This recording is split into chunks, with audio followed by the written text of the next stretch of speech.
পবিত্র ঈদে মিলাদুন্নবী সাল্লাল্লাহু আলাইহি ওয়াসাল্লাম উপলক্ষে জশ্নে জুলুসের আয়োজন করেছেন আঞ্জুমানে রহমানিয়া সুন্নিয়া ট্রাস্ট। শনিবার সকালে চট্টগ্রাম জামিয়া আহমদিয়া সুন্নিয়া কামিল মাদ্রাসার প্রাঙ্গণ থেকে জশ্নে জুলুসের আনন্দ র্যালি বের করা হয়। র্যালিটি মাদ্রাসার প্রাঙ্গণ থেকে মুরাদপুর, বদরহাট, ডিসির মোড় ২ নম্বর গেট এবং পরে মাদ্রাসার মাঠে এসে শেষ হয়। জুলুসের নেতৃত্ব দেন সৈয়দ মোহাম্মদ সাবের শাহ।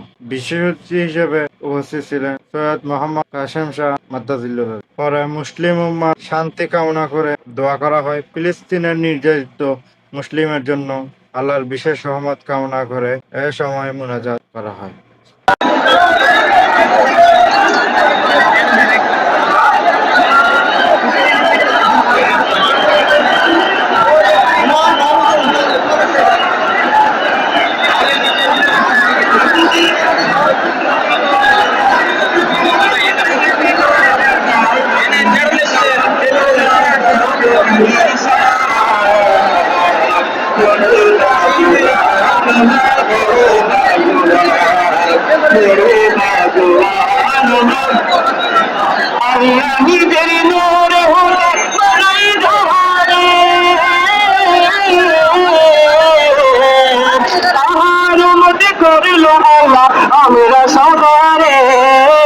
আমরা সবারে আল্লাহ নিজের নূর হাতে